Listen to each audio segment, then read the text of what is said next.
Pouah, un livre écrit et raconté par Emmanuel Lauzon, avec les voix de Ghislain Tachereau et Chloé Varin. Réalisation, direction artistique, montage et production, Emmanuel Lauzon. Technique de son, mixage et rendu, Jean-Félix Côté.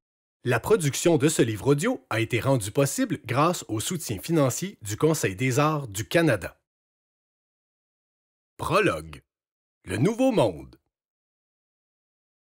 Il y a près de 500 années capillaires, un peu plus de 20 années d'humains, un pou explorateur nommé Columbus, accompagné de son équipage composé de 8 autres aventuriers, quitta sa terre natale afin de partir à la conquête d'un nouveau monde. Grâce à l'encyclopédie du savoir pouilleux, il leur était plus facile d'aller à la découverte de nouveaux territoires. Ce livre, à l'origine rédigé sur des feuilles en pellicule d'humain par Colombo, l'arrière-arrière-grand-pou de Columbus était le fruit d'un important travail de recherche sur sa terre natale et de ses observations du monde extérieur. Avec ses écrits, Colombo avait voulu léguer un maximum d'informations aux générations futures afin qu'elles aient une meilleure compréhension du monde qui les entoure. Aussi avait-il déclaré que son ouvrage devait appartenir au peuple et que chacun devait y contribuer selon ses propres connaissances et découvertes. Aventurier et curieux de nature, Columbus voulait continuer le travail entamé par son ancêtre et rêvait de fouler le sol d'une tête inconnue. Après plusieurs mois de préparation, son équipage et lui s'étaient donc finalement hissés jusqu'à la pointe d'un cheveu rebelle afin d'avoir une vue panoramique sur le monde extérieur. Perché bien haut, Columbus aperçut une tête à la longue chevelure rousse. Tête en vue! Alors que quelques-uns des longs cheveux roux s'étaient posés non loin d'eux, formant ainsi un pont entre les deux têtes, Columbus comprit que c'était là l'occasion parfaite pour ses compagnons et lui d'atteindre ce cuir chevelu inexploré. Accrochez-vous à un cheveu et montez, mes amis! À l'aide de leurs 6 pattes, les explorateurs grimpèrent. Lorsqu'ils arrivèrent enfin en haut, tous comprirent aussitôt que leur vie allait changer. Ils avaient trouvé leur tête promise! Un cuir chevelu encore inexploré qui ne demandait qu'à être habité. C'était un véritable paradis capillaire avec de grands espaces et où la végétation était abondante. Mes très chers compatriotes, voici le Nouveau Monde. Puisse cette tête luxuriante nous offrir prospérité et abondance. C'est ainsi que cela s'est passé. Pendant des centaines d'années capillaires, plusieurs descendants de Columbus ont à leur tour voyagé et exploré de nouveaux territoires, repoussant les limites de leur compréhension du monde. Avec le temps, les poux ont modernisé l'encyclopédie du savoir pouilleux afin de la transformer en un minuscule ordinateur portable fixé à une ceinture que les poux portent aujourd'hui autour de leur taille. 500 années capillaires après que Columbus a conquis la tête rousse, le plus jeune descendant de ce grand explorateur, un jeune parasite nommé Jax, va bientôt élargir encore les horizons de son peuple. Armé de son courage, Jax ira là où aucun pou n'est jamais allé. Cependant, il l'ignore encore.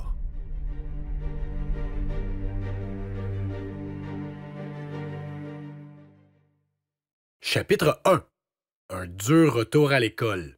Aujourd'hui, sur une tête aux longs cheveux blonds appelée Gaïa par ses habitants, c'est le jour de la rentrée. Le petit Jax est un peu effrayé à l'idée de retourner à l'école et ses parents, Marius et Lynette, savent très bien ce qu'il tracasse. Tu t'en fais à cause de ce Helmut, n'est-ce pas? Ne t'inquiète pas. Je suis certain que tout va bien aller. Oui, j'imagine. Le problème, c'est que Jax est victime de rejet car les autres poux de son âge le croient incapable et peureux en raison de sa différence. Plutôt que d'avoir 2 antennes comme tout le monde, Jax n'en a qu'une placée au centre de sa tête. Tous les jours, il doit affronter les commentaires moqueurs et sarcastiques du terrifiant Helmut. À cause de sa taille hors du commun, personne n'ose le contrarier, pas même ses 3 copains qui lui obéissent afin de pouvoir faire partie de sa bande. Étant plutôt trouillard, les amis d'Helmut comptent donc sur sa protection lorsqu'il s'amuse à se moquer des autres poux. Et malheureusement pour Jax, c'est souvent de lui qu'il se moque. Plus que tout au monde, il aimerait prouver à tous que sa différence ne le rend pas moins intelligent ni moins courageux. Toutefois, peu importe ce qu'il fait, Helmut et ses amis trouvent toujours un moyen de l'humilier. Malgré tout, ce matin, Jax prend son courage à deux mains et se rend à l'école, souhaitant très fort qu'Helmut ait décidé de le laisser tranquille cette année. À son arrivée dans la cour d'école, il voit Helmut en train de raconter une histoire à ses amis. Je vous le jure, mes parents étaient un peu fâchés, mais je leur ai dit qu'à l'école, c'est moi qui fais la loi. Ils ont compris, même que mon père était fier de moi finalement. Alors que Jax passe à côté de la bande, son regard croise involontairement celui d'Helmut.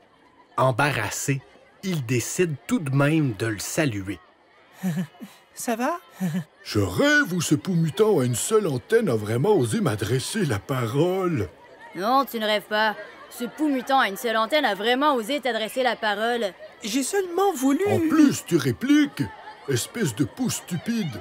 Ouais, tu répliques, espèce de pou stupide. À ce moment, la cloche sonne et Kumi, l'institutrice de 4e année, demande à ses élèves de venir s'asseoir autour d'elle pour que le cours puisse débuter. En courant vers leur nouvelle enseignante, Helmut et sa bande bousculent Jax pour le faire tomber. Désolé, hein. Ce n'est pas ma faute si tu n'as pas d'équilibre. Ce doit être à cause de ton antenne mal placée. Humilié, Jax comprend que l'année qui commence sera tout aussi pénible que la précédente. Au plus profond de lui-même, il souhaiterait partir de cette tête sur laquelle il fait constamment rire de lui. À plusieurs occasions, Jax s'est imaginé qu'il quittait Gaïa afin de faire comme son ancêtre et d'aller voir s'il n'y aurait pas un monde meilleur, quelque part sur une autre tête. Mais le monde des humains est un univers presque infini et encore bien méconnu des poux. Ce serait une aventure beaucoup trop dangereuse. Et puis, ses parents mourraient d'inquiétude. Alors, une fois de plus, Jax se ressaisit en se disant qu'un jour, peut-être, les choses changeront et qu'il sera respecté une fois pour toutes.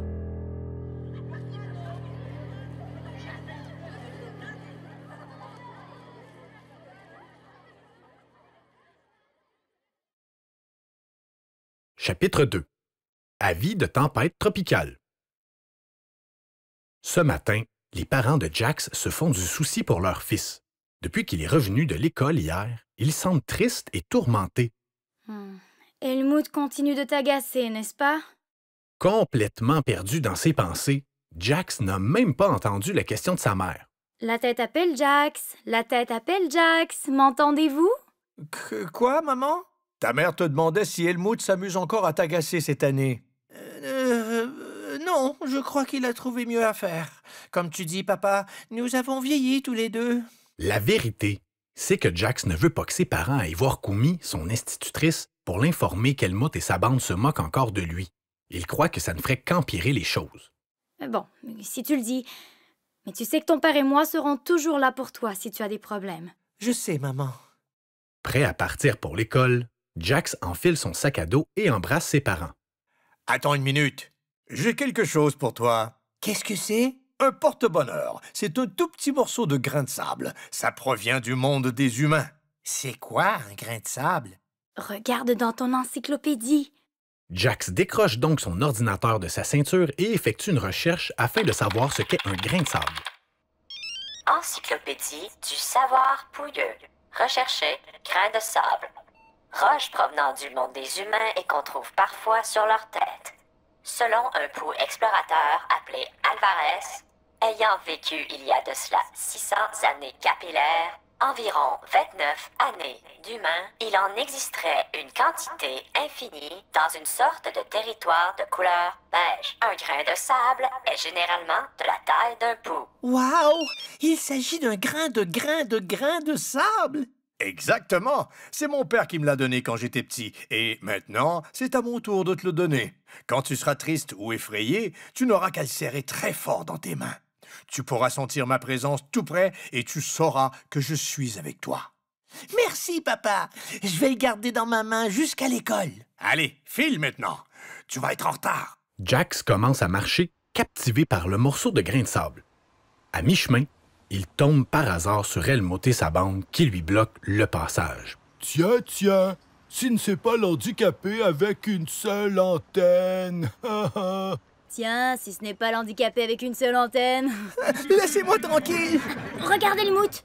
Jax tient quelque chose dans sa main. Ah! Qu'est-ce que c'est? Rien. Allez, je le sais que tu caches quelque chose. Donne-le-moi, sinon je vais t'obliger de te le prendre de force. Il va te le prendre de force parce qu'il est le plus fort de l'école. Tout à coup, un pou affolé passe en courant devant eux et crie aussi fort qu'il peut pour les avertir d'un grand danger.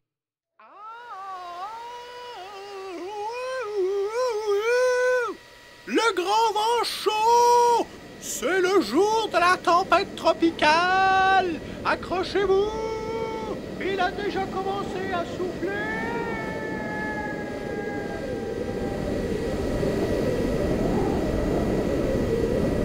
Environ tous les 80 jours capillaires, 24 heures d'humain, un terrible vent chaud provenant du monde des humains se met à souffler sur Gaïa. Ce vent est si puissant que tous les poux qui ne sont pas bien accrochés à un cheveu risquent d'être propulsés hors de l'orbite de leur tête natale. Pris par surprise, Jax, Helmut et sa bande se mettent à courir dans tous les sens, espérant pouvoir s'accrocher à un cheveu avant qu'il ne soit trop tard. Helmut est le seul à ne pas avoir trouvé de cheveux lorsqu'il est happé par une bourrasque qui le projette quelques mètres plus loin. N'écoutant que son courage, Jax décide de se porter au secours de son bourreau malgré tout le mal que celui-ci lui a déjà fait. Il tente de ramper jusqu'à lui, mais la bourrasque est si forte qu'il a du mal à avancer. Helmut, essaie d'attraper ma main. Soudain, le vent se transforme en une véritable tempête tropicale. Jax et Helmut sont incapables de lutter contre une telle force et sont soufflés dans le monde des humains par le vent chaud. Les deux poux rebondissent sur le sol et perdent aussitôt connaissance.